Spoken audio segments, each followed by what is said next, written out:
we're now up to 49. Any advance on 49?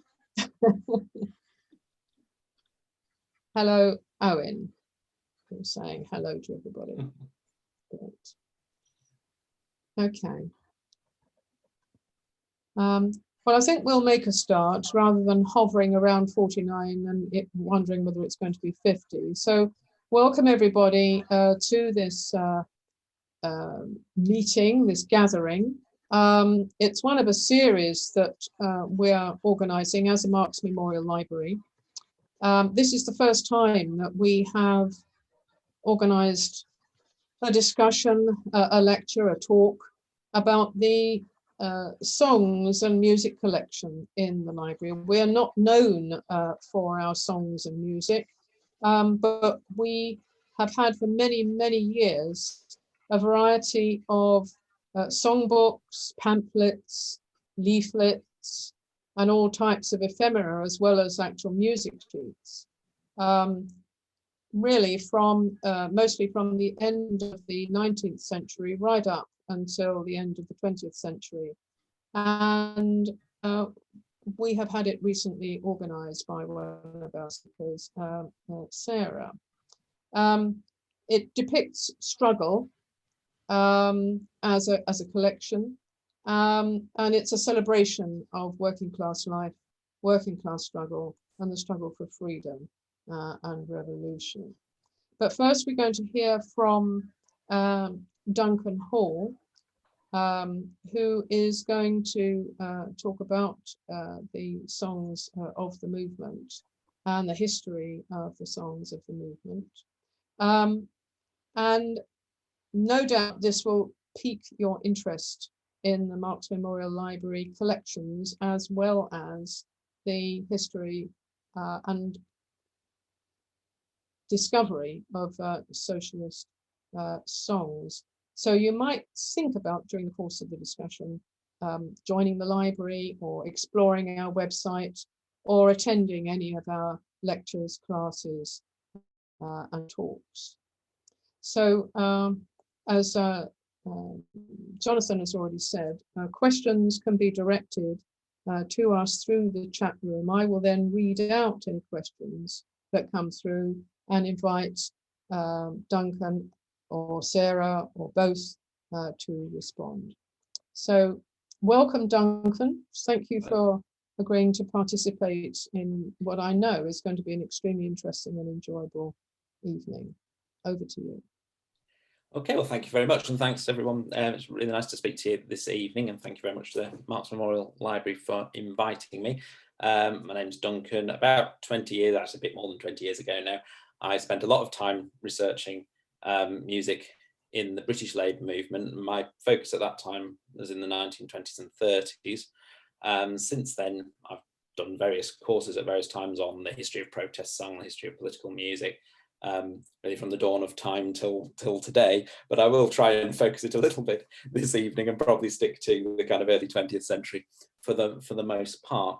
And I thought to start with, just think a bit about the functions of music in society in general, and then link that to socialist organisations and the labour movement.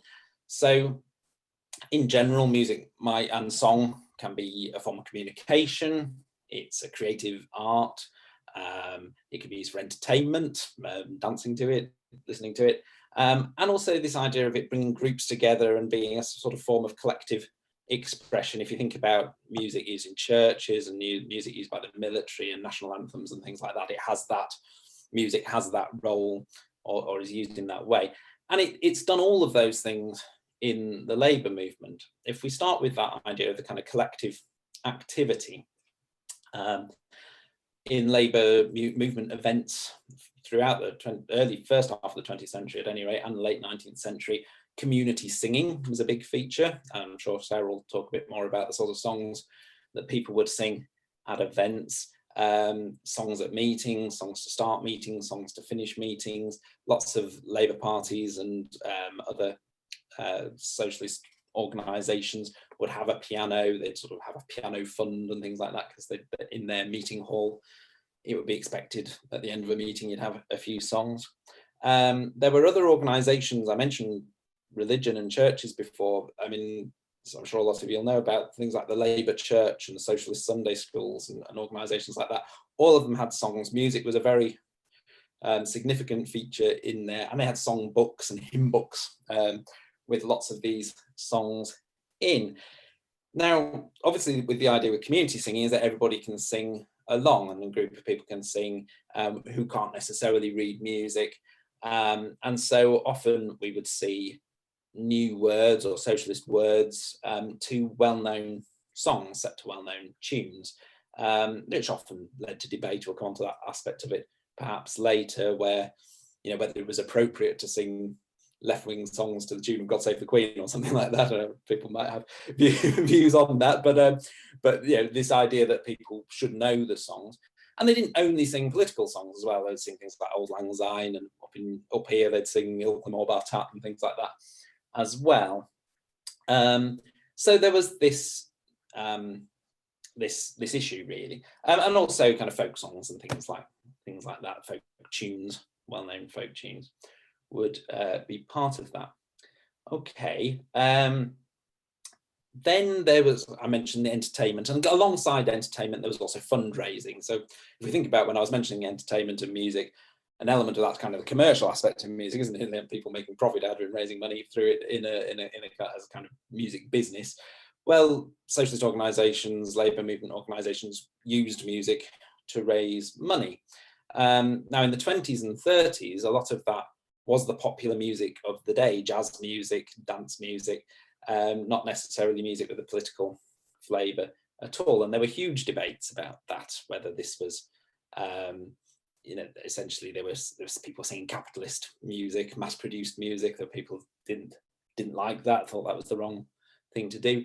There were less progressive, there was a less progressive opposition as well. People didn't like the American nature of the music, and also probably the African nature of the music. There was elements of racism in there as well. So there's lots of debates and interesting discussions to be had about Labour's sort of flirtation with dance music and jazz music in the 20s and 30s. But obviously we're probably going to talk more about song than dance music this evening, and I mentioned communication. Now there are two ways music can communicate. One is directly through the lyrics, but also of course writing tunes and music is a form of communication as well. And I suppose that's a question to think about. Is it only the lyrics that communicate to people, or does the music communicate as well? Obviously there's a very long tradition of social comment through song, you know, particularly if we go back to a sort of pre-literate age, you know, that through ballads and songs as a way of telling the news, passing on the news, and satire and things like that come through that way, and through social comment. But of course there's also the art of music as a, you know, as a sort of high art, classical music, etc. And there were some well-known composers very much associated with the left in Britain, people like Rutland Boughton and Alan Bush, both of whom at various times were in the Labour Party and the Communist Party. They both were the conductors of the Labour Party choir at various points, the National Labour Party choral organisation. But it's interesting that they had these two very well-known composers, knew each other very well, worked together, but they had very, very different approaches to music. So Rutland Boughton was very much in the kind of classical, romantic, aesthetic tradition, British tradition, if you like, and the music had a very sort of folkloric feel. So if you want to, I mean, you can find clips of some of the music, I'm sure, but if you listen to it, imagine something a bit like sort of Vaughan Williams or that kind of style. It's that sort of pastoral sort of feeling. He also wrote some sort of light opera, which is less like that. But Alan Bush is much more European in style, quite avant-garde. You know, probably a tougher listen if you're not into your kind of sort of 20th century sort of atonal type composers. But that's an interesting thing. And then later he changed as well, because he was involved with things like the Workers' Music Association. And obviously increasingly that, again, like we said before about the songs at meetings, is trying to get stuff where people could sing along. sing together. So although he was writing music, he had to write tunes that, you know, you could learn reasonably quickly, and could teach to choirs and teach to groups of people in that way. Okay, so there's that aspect too. And then another area that I thought really needs to be touched on, because it relates to all this, is music in struggle, music during protest, music during times of struggle. Obviously, in the period I'm talking about, 20th century, early 20th century, mid 20th century, we've got things like the general strike. We've got the Spanish Civil War, various things going on during those years, where music very much plays a very significant part. Now, I suppose at the most obvious level of that, and we still very much do it today, is songs to sing during demonstrations. These are often rather spontaneously composed. People marching along will come up with a kind of call and response type song. I'm sure we've all at various points joined in with that sort of music. Often they can be very funny, but at the time, people would sometimes write these down into books and keep these as and keep them as collective things. And then there's the songs that kind of have a bit more longevity. They might arise from that sort of event, but end up being part of a repertoire over a longer period of time. So by the late 1930s, we have the arrival of what we term industrial folk song, which, I mean, that term kind of comes from A.L. Lloyd, the folk song collector and communist, and also Ewan MacColl was very much involved in that as well. And so it was the idea, obviously folk song, traditional folk song, we kind of think of it as being very much a rural song, rural type of music. It sort of comes from the countryside. It's, songs about farming and agricultural labour and things like that. And there was this tradition in the labour movement of seeing that as authentic people's music. That was a kind of a sort of tradition within the Labour Party, within the Labour Party and the Labour movement and the Socialist movement, of seeing folk music as the people's music, as working class music. But obviously it was seen as a sort of pre-industrial music as well, a music of a kind of imagined golden age, if you like. And people like MacColl and Lloyd said, well, actually, there are people singing songs today. By today, I mean in the 1930s and 40s, in coal mining areas and things like that, singing songs about the work that they were doing then, not just singing songs about pre-industrial work. And so you have that tradition as well. And although it gets called industrial folk song and it ends up being part of that kind of folk tradition, and it probably gets listed as being traditional when someone records a version of it and things like that, a lot of these songs were written by people. There was a big overlap between that and kind of the Northern Music Hall circuit. People would go and sing songs, and often they'd be songs that they'd written perhaps in the style of older folk music. And you'd have songs about mining disasters and songs about various events that were happening at that time. But it does lead us to a sort of potential clash within left ideas about music and left ideas about songs, really. I mentioned Boughton and his romantic aesthetic movement. And that links to an idea about music, a left-wing idea about music, which is that it should be beautiful. And that it's a kind of a utopian idea that music can be beautiful. It can be people coming together. It's an example, if you like, of what can be done when people work collectively and work together. If they come together through a collective action, they can produce something beautiful. Imagine what we could do as a society, that sort of idea. And often with the folk sort of aspect of it, it is also sort of looking back to a golden age, a pre-industrial, pre-capitalist idyll. So there's that aspect. And then there's a potential clash there with the idea of music telling the truth about society today, and that society can be ugly, and therefore perhaps music can sometimes be ugly as well. You can sing songs about unpleasant events, songs about struggle, songs about suffering, songs about things that are difficult and express that through art in various ways. And so you've got these two traditions producing quite different types of music and song. On the one hand, you've got people writing operas, you've got people writing kind of medieval style madrigals, lots of choral music, traditional folk songs, promoting Morris dancing and folk dancing of various sorts. And on the other hand, you've got protest songs, you've got industrial folk songs I've mentioned, and also kind of agitprop art, the kind of propaganda and agitation. And it's interesting where these two trends come from. And I think that the latter one emerges really in the 20s and 30s, late 20s, early 30s, and through two main motivations. One is the experience of struggle. I think people during the general strike and then the miners' lockdown and in the Depression and also in events like the Spanish Civil War, naturally told their stories through music and told their stories through song, and also used music to raise funds and raise awareness and spread the word. And it just simply was a sort of natural phenomenon that why would you not tell the story that you were actually experiencing? Why would you only sing about a different era? But then there was also an international influence in that, the kind of aesthetic, traditional, romantic, beautiful moment type thing, as well as being a left-wing idea, is also a very British Victorian kind of idea of art.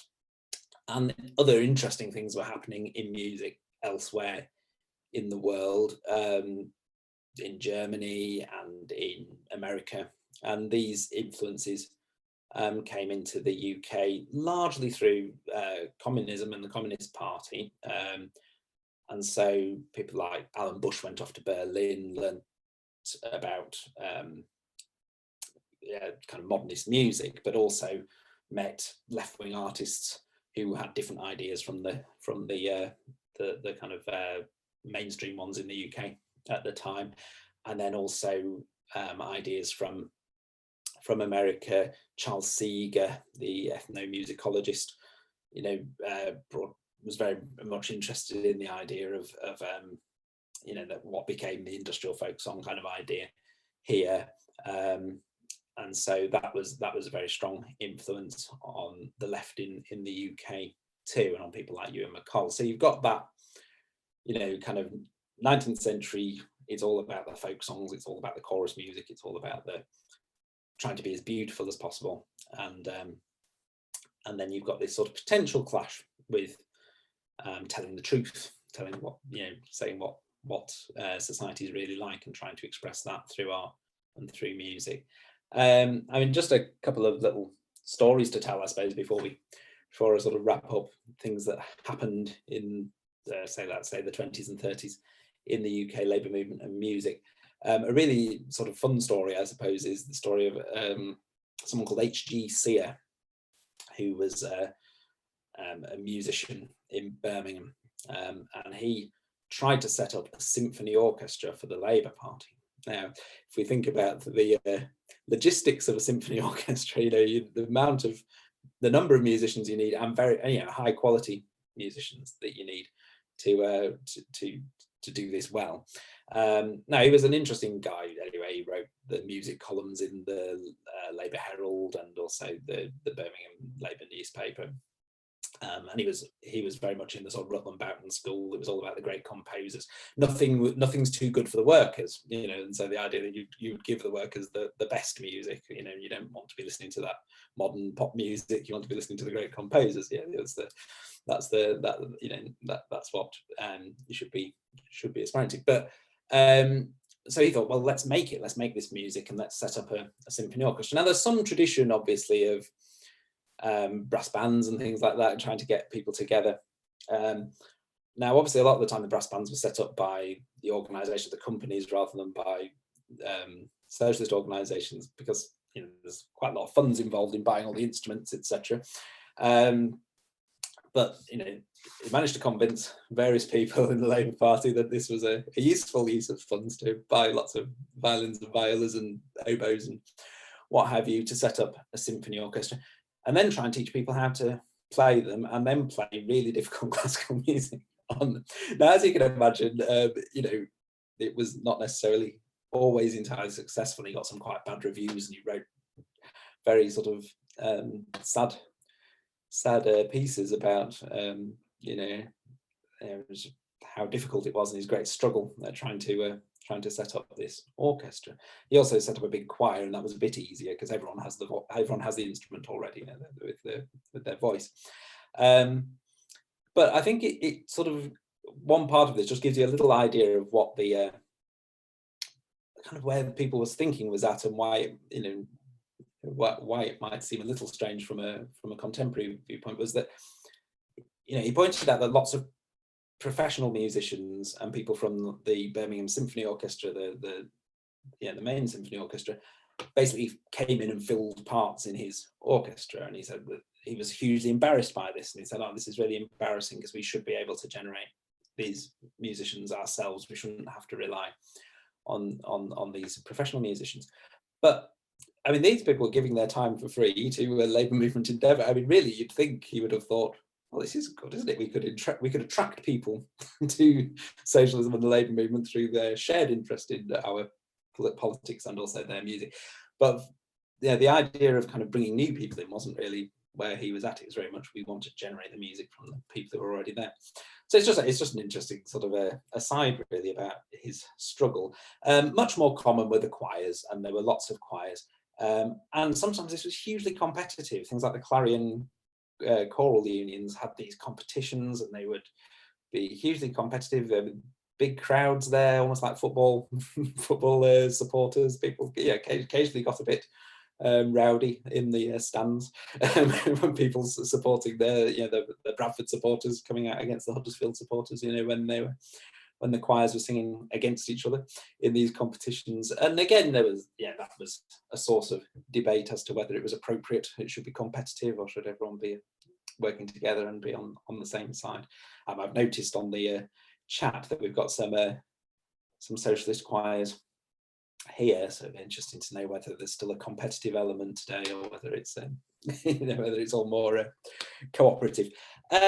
So I think I've covered a lot of what I wanted to say there. It's a very broad sort of brush, and so I was sort of taking a broad brush through a long period and a wide array of thoughts there. And I'm sure some more will come up in the discussion. I suppose just to kind of finish off, I'd just say a word or two about contemporary society, because I'm talking about the 20s and 30s and the late Victorian period. And oh, that's 20 minutes. That was my that was my timer going off. So the hook around the neck. So I'm sure this will come up in the conversations. But it's just, you know, what I'm talking about is quite peculiar. The past is a foreign country. You know, we're talking about an unusual time in the past. Obviously, there are people still singing songs and joining choirs and things like that. But in terms of kind of new music, you know, to what extent is that happening within the auspices of kind of the labour movement and left organisations? You know, an interesting thought. Okay.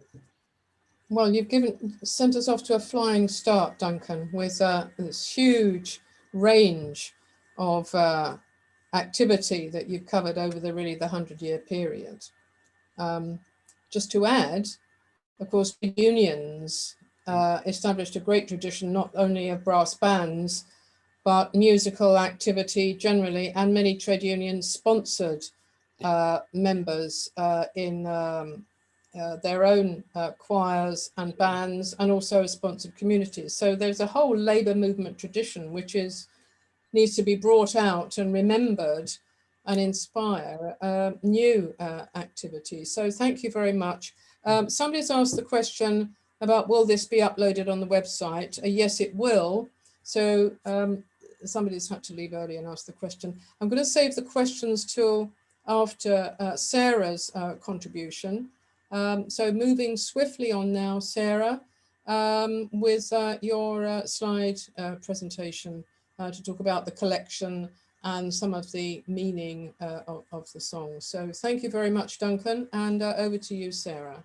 Okay, thank you, Duncan. That was amazing, and thank you, Anne. I've just going to share a presentation with you. I've got I'm going to talk about the Marks Memorial Library's own music and song collection. So I'm talking about the printed and the what we call ephemera, which is just all the paper items, not any actual recordings as such, any cassettes or vinyl recordings. So let me just find this presentation as swiftly as possible.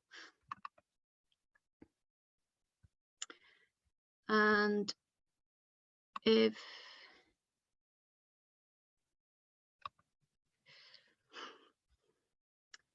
can you give me a thumbs up, Anne? Can you see that? Just yes. Okay, good. Great. We're good to go then. Fantastic. Okay. Good, right.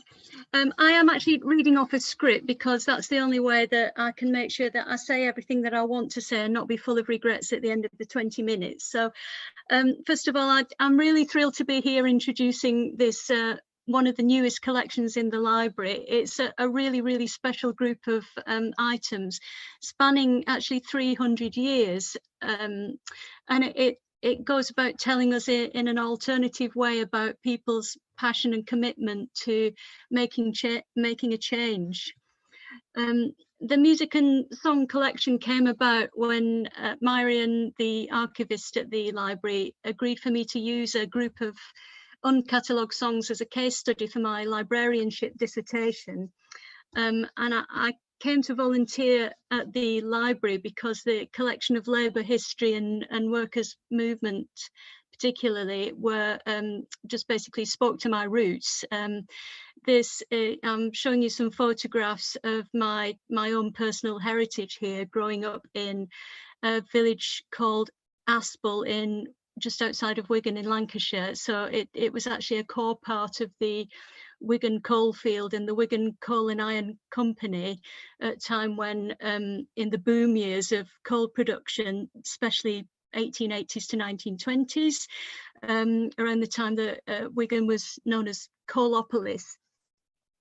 So generations of my male members of my family worked in the pits, and I'm showing you a photograph of my grandfather there, who was in the he's captain in the billiard team in that photograph. That's the billiard team of the village that you can see there, but they're all miners in that photograph, mostly anyway.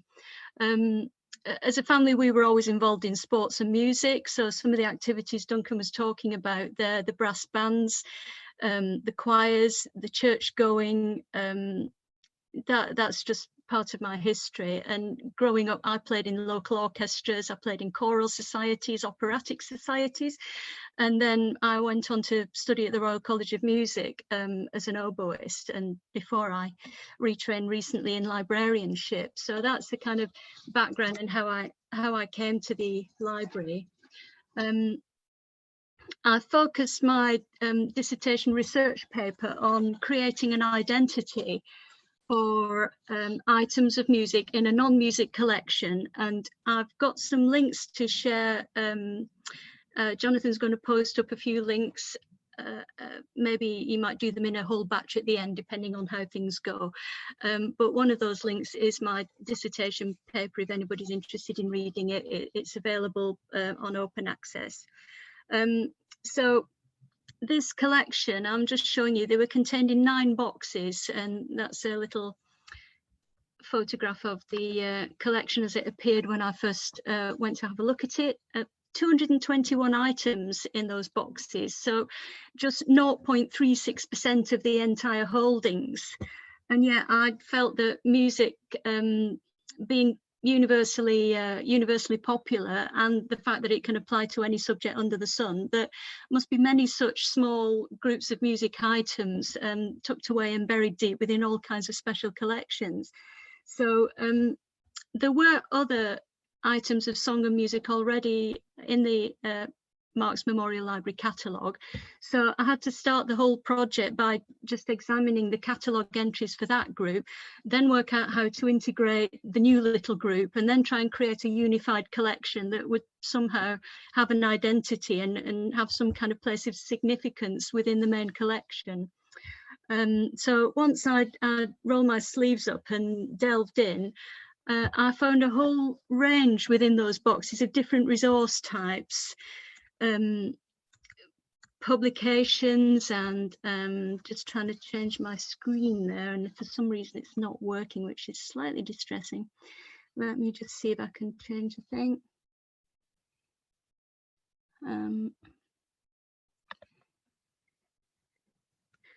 That's a little bit annoying, and I can't quite work out why it's not doing that. Okay, so this is the slide I want to show you next. I might have to do it that way. That's only the way it'll work. Okay, so these are an example of some of the what you might call ephemeral items, the hand-produced booklets, the loose sheets of lyrics, and some even original handwritten songs. So actually the identity of the collection turned out not really to be a tricky question in the end, because these documents actually have their identity perfectly within the main subject areas of the library. They have a dual function. They're not just musical documents, they're social history and political history documents as well.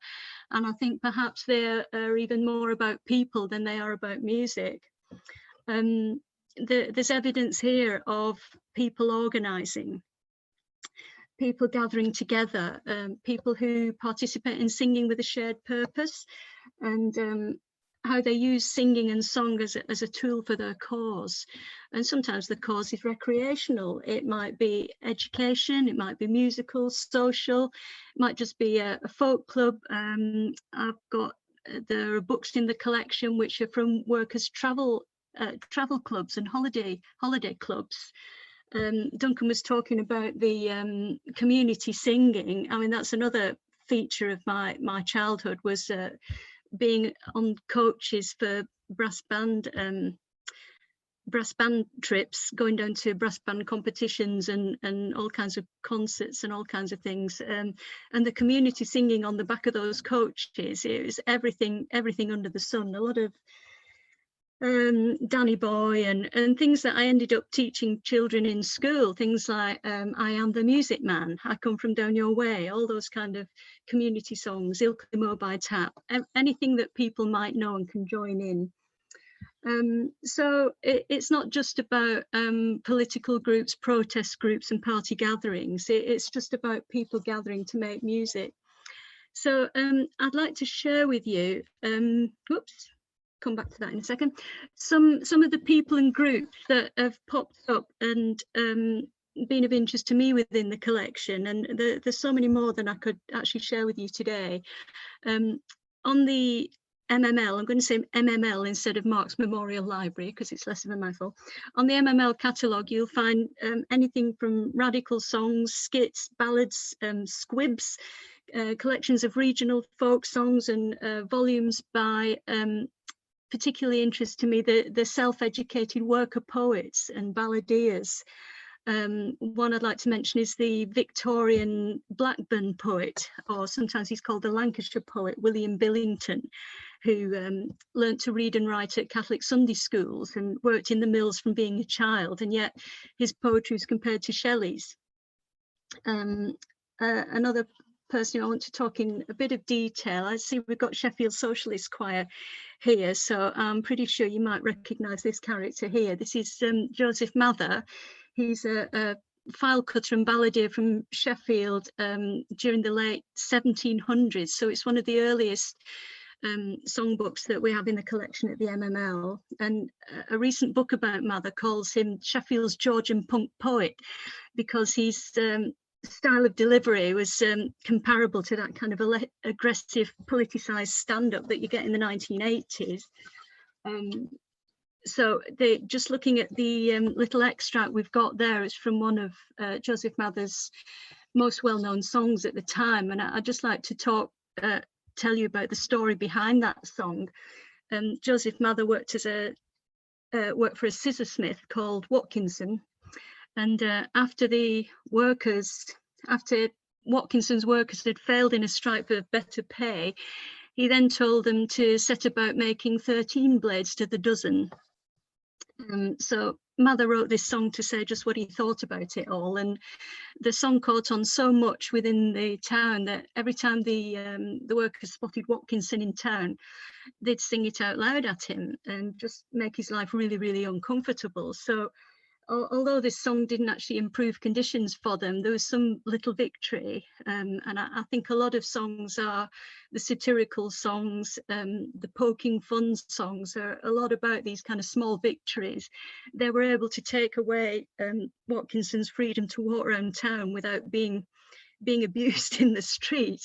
So that's kind of some impact that had. I want to turn on to the socialist part of the collection. There's a really huge chunk of socialist material, ranging from things like This Chance for Socialists, written by William Morris.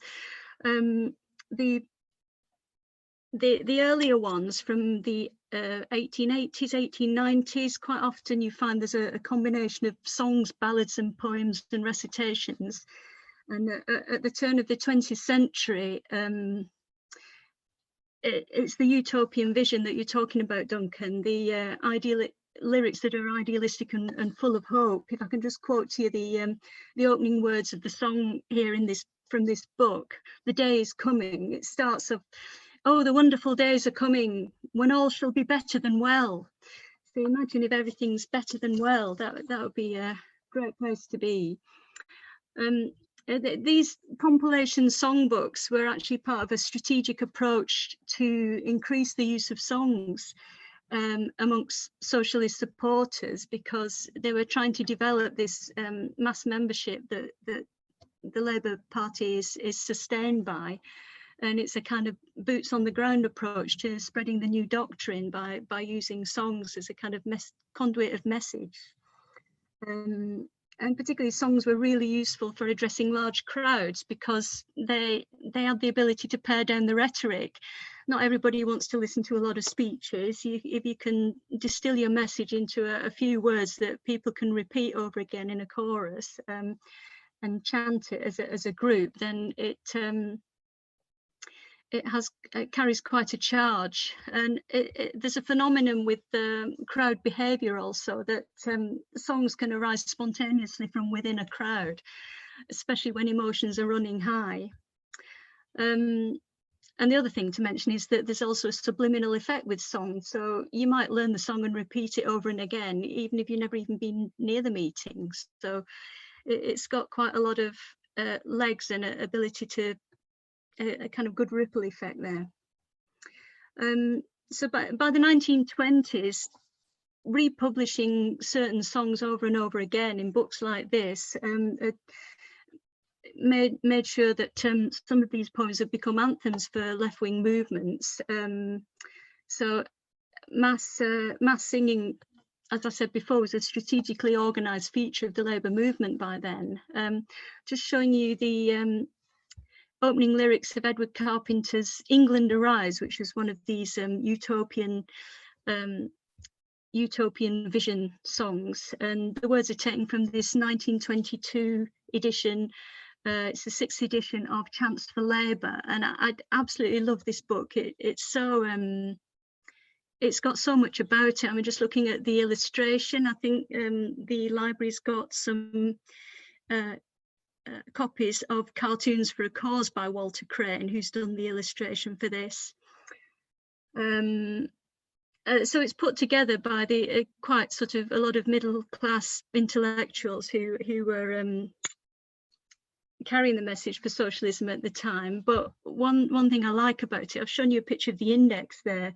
The index actually credits the working occupations of all the contributors. So if you look down there next to the names, you'll find a bootmaker and a machine fitter, but then you'll also find a barrister and a late Eton master. And James Connell, the author of The Red Flag, is listed there as a draper, and William Morris as a designer. So they're all workers. And that little songbook in the corner, I wanted to include that because that's been is published by the 20th Century Press, which is the left-wing press that actually was housed at the Marx Memorial Library building. So it's actually printed in the building at 37A Clerkenwell Green. And I just actually put a pencil at the side of that one. These things are so tiny, they had to be cheaply produced, and a lot of the items we've got, the covers are in a bit of a state, I have to say, because they're paper covers, and they do show evidence of heavy use, because they're made to be carried about. Portable items, pocket size is another feature of a lot of these little books. Duncan talked about the Socialist Sunday School, you mentioned that, and the Labour Church. The community and compilation songbooks of the time, I just feel I get a huge sense of the suddenness of this massive social shift into industrialised towns and cities that happened in the 1700s and 1800s particularly, and songbooks from new organisations like the Clarion movement. I see we've got Birmingham Clarion singers are actually watching us today, which is fantastic. So the Clarion movement is one organisation that shows you how communities were organising their own structures and outlets for culture and education and recreation, and these songbooks are evidence of this happening. The hymns singing tradition was hugely strong. The initial growth of the Labour movement was influenced very heavily by nonconformist churches, and sort of the Labour Church and the Socialist Sunday School also sort of tracked from that kind of impetus. They compiled these songbooks and tune books by picking out Christian hymns and selecting the ones that shared a social values, social justice values. And then arts and culture were further organised in the 30s by groups like the Workers' Music Association and the Unity Theatre and Workers' Theatre movement. I just want to show you the next publication here, 12 Labour Choruses. It's from about 1930. It's a volume of settings of Labour poems. It's a great example of printed songbooks being used as targeted advertising space for the movement. So if you look on the right-hand page there, the introduction to that volume makes sure that it recommends the songs to other Labour and Socialist choirs. It gives you the contact details for the London Labour Choral Union and gives you a prompt to get in touch if you want to start your own choir. And on the back cover, which you can't see there, there's an advert for the New Leader paper with a great quote about attacking the capitalist system with the twin weapons of fact and irony. Whilst I was doing this project, I learned a lot about groups like the Workers' Music Association. I'll just go back to that one. And I visited similar collections at the People's History Museum in Manchester and the Working Class Movement Library in Salford and the Janie Buchan Political Song Collection in Glasgow. And I had long conversations about classification of political song and how important it was to describe the topics and how to describe the musical elements in the catalogue and what makes a song political. So the upshot of that was that I called 146 topic terms. These are all the topics, different song topics in the MML songs. So from those 221 items, you can find songs about all those subjects. I incorporated those into a timeline, and I also decided to include a set of music related terms in the catalogue records so that you could search by format, which I felt was an important thing if you're a musician. You might want to know which songs have piano accompaniment, for instance. So at the moment, these catalogue records are not live, but do email the library because we can provide you with an electronic copy of the inventory, which is on the right-hand side there, and the timeline if you're interested to see that. So I've tried to incorporate as many of the subjects as possible to make it easy for people to find what they might need. Altogether, there are 330 items in the music and song collection combined. So I just want to tell you a little bit about the Janie Buchan Political Song Collection is now renamed the Political Song Collection because importantly they now hold the Workers' Music Association archive. And the Workers' Music Association I just discovered whilst doing this project, and how amazing are they?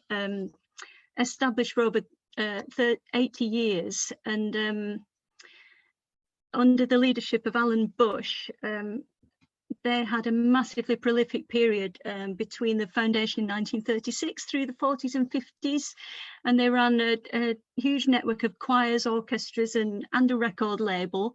And here's the back copy of the back cover of one of their songs with some recordings there. You see Shostakovich mentioned quite a lot there, because they I can see that they were interested in bringing quality music to people who wouldn't have access to formal music education. And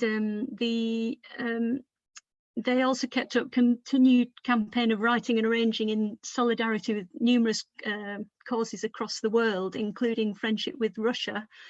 And we've got copies of their publications relating to all those subjects, particularly some publications of Soviet revolutionary songs like March of the Red Army and Soviet Airman Song. And we have a link to share with you of a recording of the Soviet Airman Song if you're interested. It's got a fantastic brass band intro from Foden's Motorworks Band, and the lyrics are sung by Martin Lawrence. And I think, Duncan, you mentioned about selecting music for a cause. So imagine if you've got the responsibility of choosing the right style of music to align with a political party. I mean, that is no easy task. And one of our volunteers, Adam, he passed me an article the other day from the Communist Review of 1920-21. And this article, the writer regretted, quote, the absence of good revolutionary stirring music. And he went on to say, what demonstration could generate enthusiasm after singing that awful dirge, the red flag? And I did prepare some links for you so that you can actually compare yourself the version of the red flag that the writer James Connell intended. He wanted it to be sung to the tune of the White Cockade, but that was not the tune that was eventually told. So maybe if you follow those two links yourself, you can make your own decision as to why they decided to go with O Tannenbaum, which to some people means Charlie Brown's Christmas also, which is another connotation. But anyhow, that same communist reviewer of 1920-21 describes the Marseillaise as a fighting song, as good as the sword. And that's quite an interesting way of putting things. Certainly, we found in the Spanish collection, the Marseillaise was really very popular with the international brigaders during the Spanish Civil War. And over in little scraps of typewritten lyrics or photocopies or in the personal papers, we find the Marseillaise along with Jarama and the International and the Bandiera Rosa. And there's a little songbook with these songs in several different languages that the brigaders actually carried to the front during the Spanish Civil War, and it's commemorated in this painting at the Marx Memorial Library. And I'm just going to finish on a couple of kind of skittish notes. I can't go without mentioning satire and skit and irony.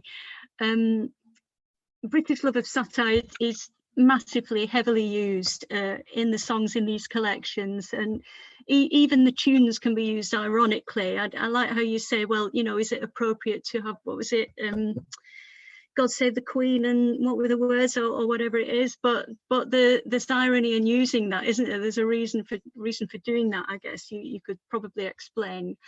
And irony is probably second only to the greatest technique of all that you also mentioned, Duncan, is the new words to tunes we know. I think perhaps that's the most obvious one. And every time I say that, somebody says, "Oh, Jeremy Corbyn." So there you go. It continues to this day. It's the same technique, and it's a really handy one because it's easier to write new words than it is to write new tunes. I've got another link to this to share with you in a moment. This particular little book, it's about the size of my hand, and it's a tiny book which was airdropped by the RAF on a morale boosting exercise for France in 1943, a kind of solidarity with occupied France. And the song I want to show you is this one, Tout va très bien. Some people might know it. It's a takeoff of a comic French song called Madame la Marquise. And it's got a message about kind of fiddling while Rome burns. And in the song, Madame is away from her chateau. She phones her servants for news, saying, "Hello, hello, you know, what's going on there? What's going on back home while I'm away?" And they tell her that everything's very good. It's all très bien. And then they hint to her that some things are not quite so good. The horse is dead, but it's all fine. And by the way, the house is burning down, but not to worry, everything's very good. So in this RAF version, we have, if you look on the left, we've got Hitler as Madame, Hitler in drag as Madame, phoning his valet Goebbels for news. And so Hitler's saying, "Hello, hello, what's going on while I'm away?" And Goebbels says, "Oh, everything's fine, Führer, everything's fine. Mussolini has lost Italy, but not to worry. Rommel's quit Libya, and we're short of a few soldiers, and we're being battered by the Russians. But apart from that, everything is all fine." And this song was made famous by Ray Ventura, so French people at the time would have known that song really, really well. And it's actually got layers and layers of interpretation because it's been said actually to represent France's passivity in the run-up to World War II, not really paying attention to the dangers. And I've discovered there's also an anti-Churchill poster of him smoking a cigar whilst the Blitz is going on. So it's used and used and used again, which is again another feature of folk song and a political song. A similar kind of idea is Pity the Downtrodden Landlord. There's another link to share with you from that one, which hopefully Jonathan can put on the chat. And I just included this as an example of that kind of cheerful satire that people use as an escape valve. They're having a terrible time. The living conditions might be awful, but maybe if you could just sing in a humorous way, it somehow makes life a bit more bearable. Maybe somebody's got some other opinions on those ones.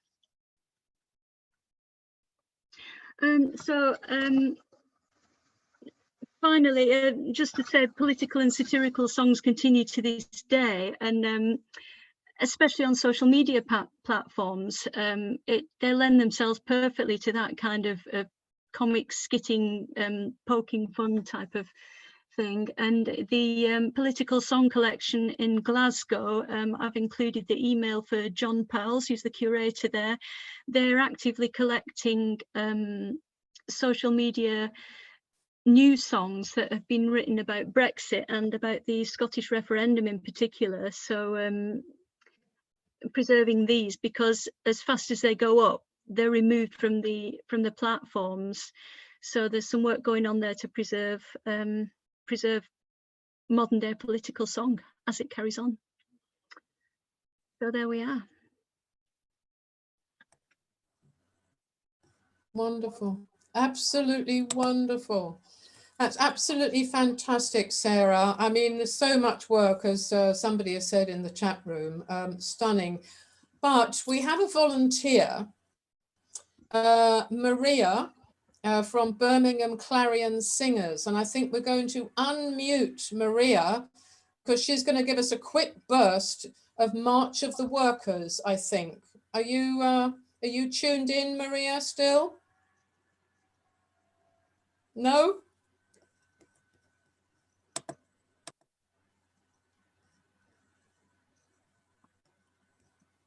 How are we doing? Maria, Maria. Well, we've got an, oh, hi, Maria. Oh, right, sorry, I couldn't unmute myself. Oh, right, no, we've unmuted you, yes. Thank you.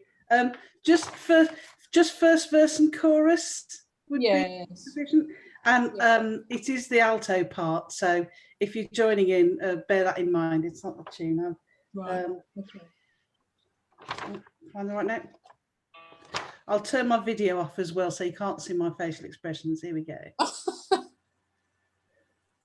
What is this, the sound and rumour? What is this that all men hear? Like the wind in hollow valleys when the storm is drawing near, like the rolling on of ocean in the eventide of fear. It's the people marching on. Hark the rolling of the thunder, lo, the sun and lo thereunder riseth wrath and hope and wonder, and the host comes marching on. Thank you.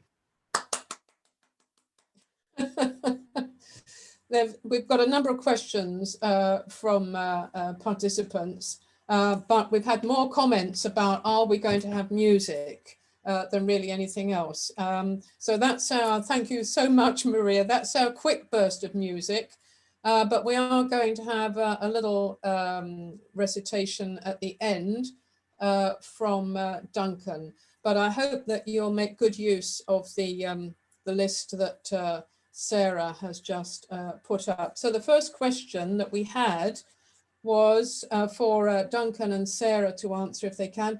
Is there a tradition of using classical music? For example, Chopin was used by Clara Zetkin as her opening for meetings. To use classical music in the socialist tradition of organization. So is there, I don't know, Sarah or Duncan, would you like to answer that? It's okay. Shall I go first? There definitely was that. I think I mentioned before that there was one school of thought was that you should share the best music, and that for some people was very much the classical tradition and the great composers. And so if you look through the kind of programs of Labour Church events, so I mentioned the Labour churches, they'd often be like a lecture essentially, and quite often it would be someone perhaps sharing some music by, say, Beethoven, whatever. It'd be an evening of being talked to about Beethoven with a few gramophone records on or what have you. So certainly in that respect, it was as a kind of academic pursuit and of a sort of teaching, a lecturing kind of element. And then, as I mentioned before, there were classical composers who were part of the movement, people like Alan Bush and Rutland Boughton, so there was that element as well. In terms of like playing sort of famous classical tunes before a meeting, whatever, I'm not particularly aware of that. There were the big songs and the big anthems or whatever, which tended to be used for that purpose. But Sarah might have come across some at some point. Well, what I noticed is there's a definite feeling of providing. I remember when I was working, I kept writing down serious music or good music, and that's sort of what I mean. Really, it's just that not pandering. You know, we might not have had much education, we might have had to leave school at 15, but you know, we know what's what, and we can be critical in a knowledgeable sense, and we know what is good, and we can appreciate what is good, and we can appreciate so-called high art music or properly composed music. And I think maybe the Workers' Music Association people, I can see some names there, and it's good to see that you're here. But I know that was one of the intentions, was to make sure that people had access to quality.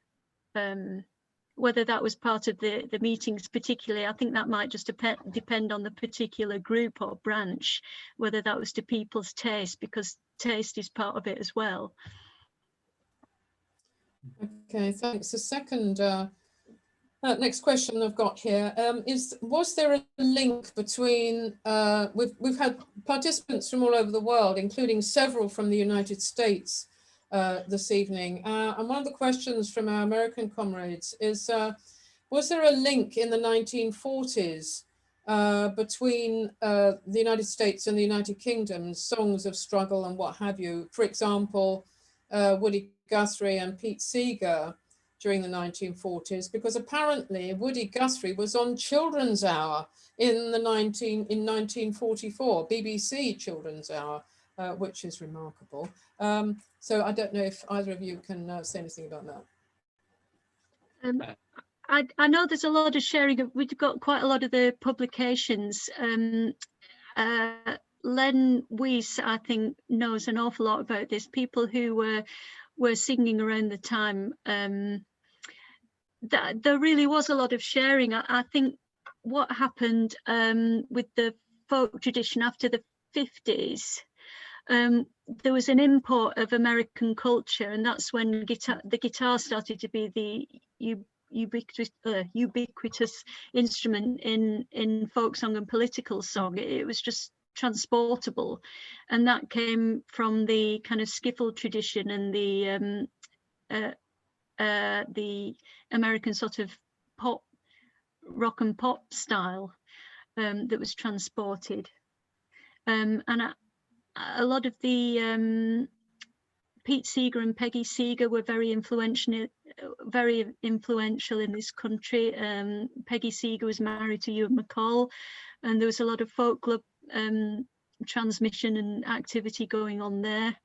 And I came across a publication. I think publishers, particular publishers that promoted material, were really important and doing their bit and shared things across both countries. There's the publisher called People's Artists and People's Songs, particularly. That's an interesting follow-up. Okay, thank you. Yeah, I'm just gonna same point really. I mean, Pete Seeger, big influence on in the folk revival in the UK. Peggy Seeger as well, after the Second World War. In terms of Woody Guthrie playing on Children's Hour in the 40s, it's quite interesting because there was a bit of a change. So in the 30s, I think briefly A.L. Lloyd was banned on the BBC because of his communist links, and then no, it's not an American link, but it's just there's a sort of change in attitude at the BBC, I suppose, but towards sort of the back end of the Second World War, and slightly less virulently anti-communist. So there may have been an element of that in that particular, being more open to that sort of inclusion. But yeah, the Seegers in particular brought American music to English folk audiences, certainly. Just had an interesting, another interesting question from across the water, so to speak. The question is, do we know of any collection of satirical songs, especially scores, that would have been used to educate audiences? The question would say, says, I'd love to see exactly what was sung in those Unity Theatre pantomimes. I know the Unity Theatre as an archive at the Bishopsgate Institute, but have we got any of that material in the Marx Memorial Library, Sarah? We have a copy of a musical score, a piano score, so it's like piano and voice, for one of the pantomimes. It's called Jack the Giant Killer. Yeah, we've got that. And I think other collections are maybe up north. Might be worth just checking out the Working Class Movement Library. Might have a few more of those. I think there's a Ewan McCall archive at Ruskin College as well. There might be some in there as well. Right. Good. Another question is, do we have foreign language books and songs in the collection? Now, you referred to some of them in your presentation, Sarah. Yeah. And maybe if you could respond to that, and Duncan add to it, perhaps. I tell you what, we do have quite a lot of. The post-war, there was quite a lot of international friendship initiatives going on, and particularly based around students. And the National Union of Students had some songbooks. Those are the ones that I'm thinking of. But there were definitely we definitely got some international collections where you've got folk songs that have been gathered from different nations, sort of up to 30 nations. So yeah, those are in the languages of the actual country. We've got some songs that are in Russian and English, and we have some Chinese songs, but those are in English. Yeah, so the main international ones, I would say, are the international collections where they've gathered folk songs for that purpose.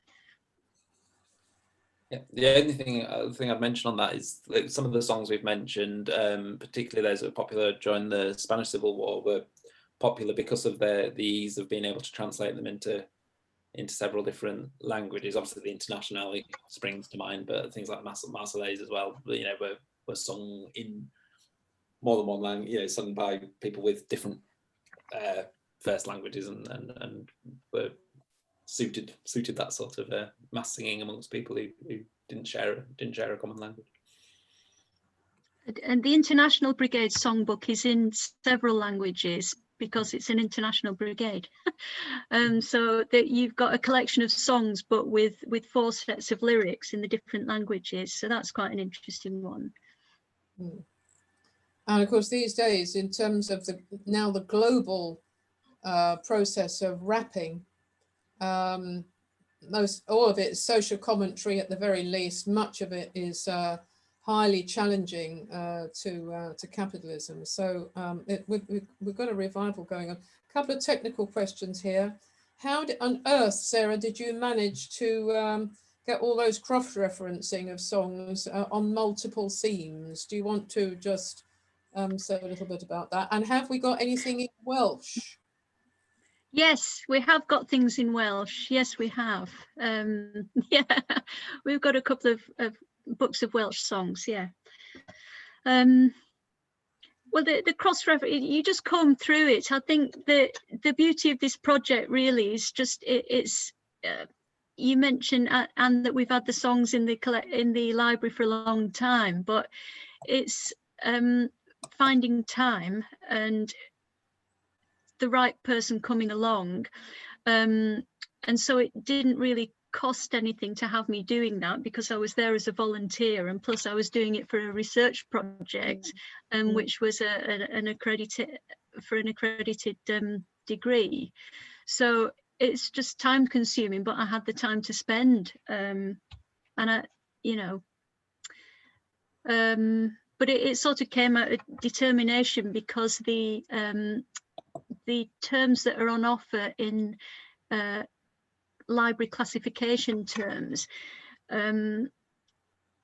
all you could choose is the term political songs or political ballads and songs, which is a bit out of date, and just political songs is just too broad and a bit annoying, really. You just want something more specific, and that's why I just decided to follow it through and make that taxonomy and collect all those terms. A question for Duncan as well. We've got two questions here. One, a later one, is there a rise in commercial recording of all this material, that not at the library specifically, but progressive stuff generally? And another question from one of our American comrades, is there a distinction between socialist music and the music of labor workers, in other words, I guess, industrial workers?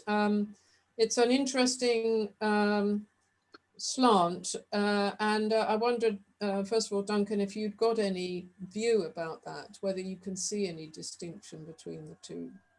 Yeah, sure. If I start with the first one about the recorded music, so in the late 30s, the Workers' Music Association began the Topic Record Company, record label, and their initial output, sort of before the Second World War and a little way afterwards, tended to be, the sort of music that we've been talking about. They did albums of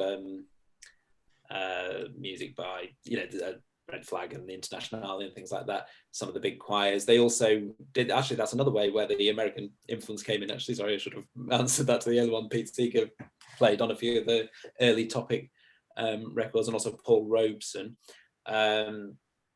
singing things like the Ballad of Joe Hill. So there is that recording. They later became essentially a folk revival record company, and the kind of relationship with the Workers' Music Association sort of changed, and it became that, moved into that tradition, but there's still a link there. And I suppose that's the question there, really, is it about the workers' music and socialist music or left music? I guess there is a distinction, isn't there? There's music that we associate with the working class, so is that working class music, and then, which I think a lot of socialists who are interested in music were interested in that music because it was the music of the working class, and you should promote that and say, here's a authentic working class music.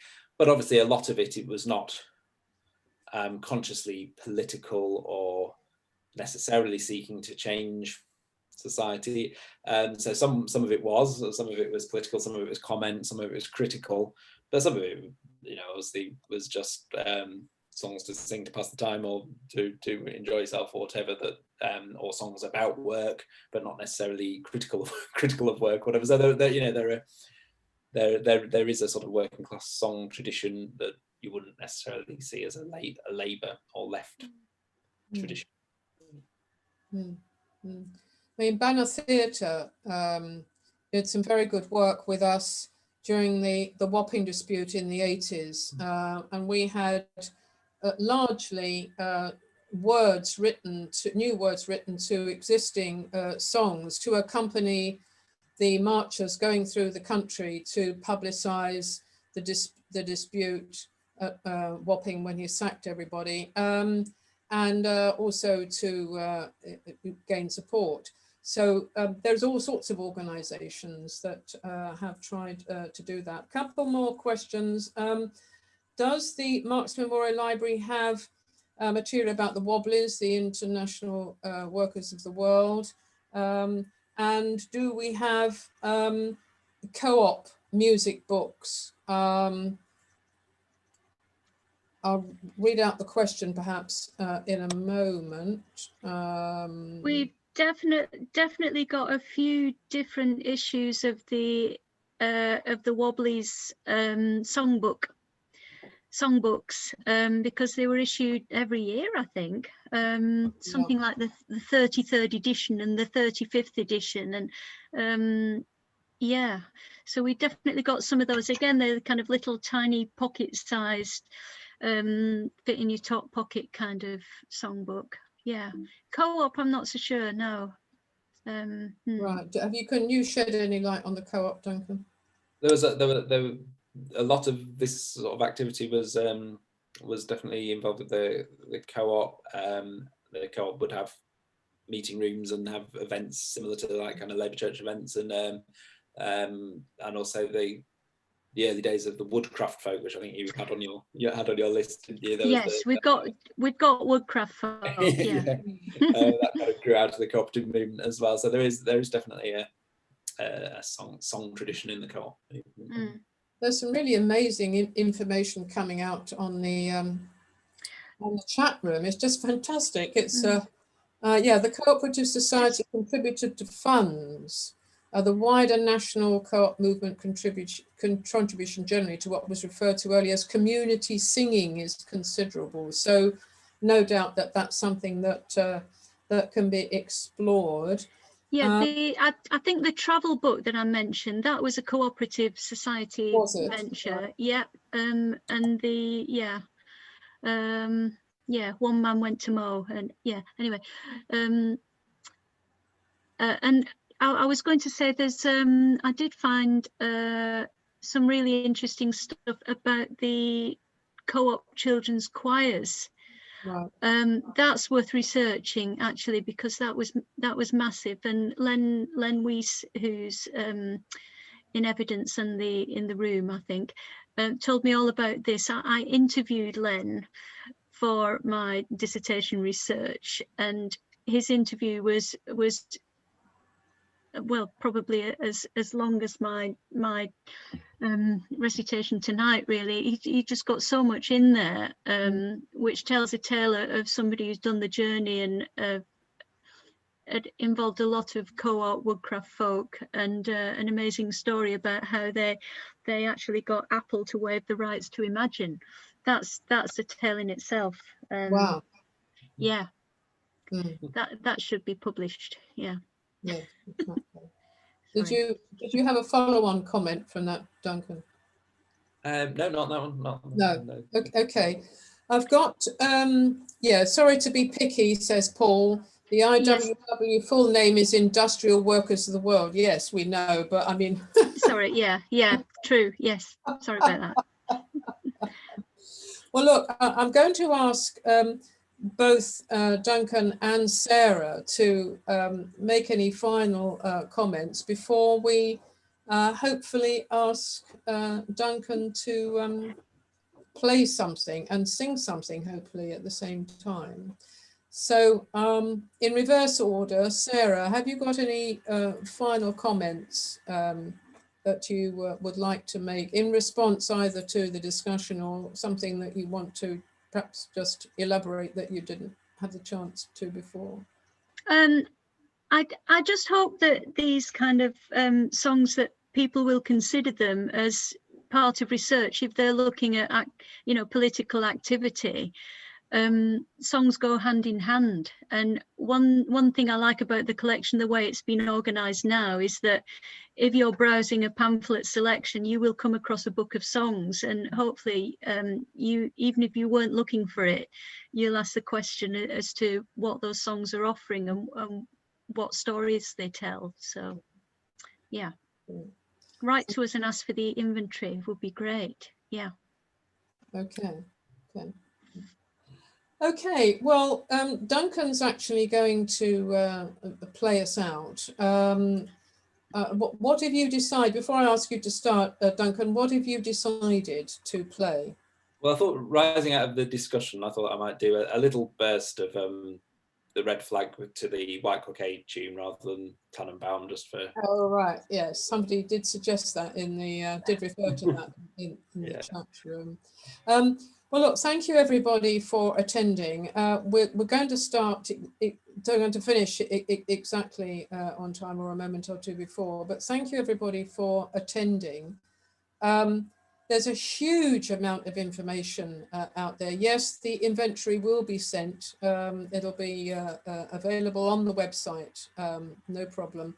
There's a huge amount of material there. It looks like it's, you know, you've lifted up the cover, Sarah, and there's a huge amount of material. So anybody who is interested in taking part or donating or making suggestions about developing this resource and links generally, do get in touch with Sarah and Marion Jump at the Marx Memorial Library. You can get all the contact details on the website. We'd love to develop all aspects of our work, and this clearly has a huge amount of potential material which will be of inspiration as well as interest to people. So thank you so much for attending, everybody. We had 58 people at one stage, which was absolutely great. We're down to 53 at the minute, so pretty good going. I think... Yes, Sarah. Yeah, no, just to say, I think we're asking people to email the info at Marx Memorial Library for the inventory. I'm not sure it's on the website quite yet. So if people can email, that would be the thing to do. Yeah. Oh, smashing. Thank you. Is everybody clear about that? To email the Marx Memorial Library and then the inventory will be sent to you. Thanks for the correction, Sarah. Okay.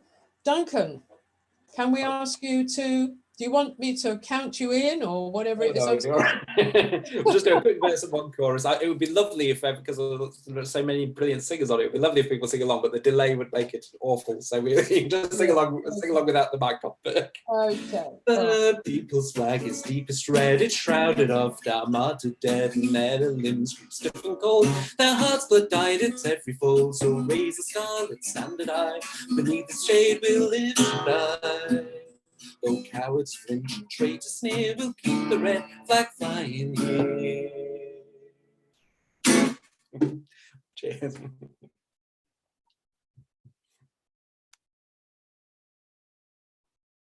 Thank you very much for attending, and we're going to close the meeting now. So thank you very much indeed. Bye-bye, everybody. Bye. Bye. How do I do this?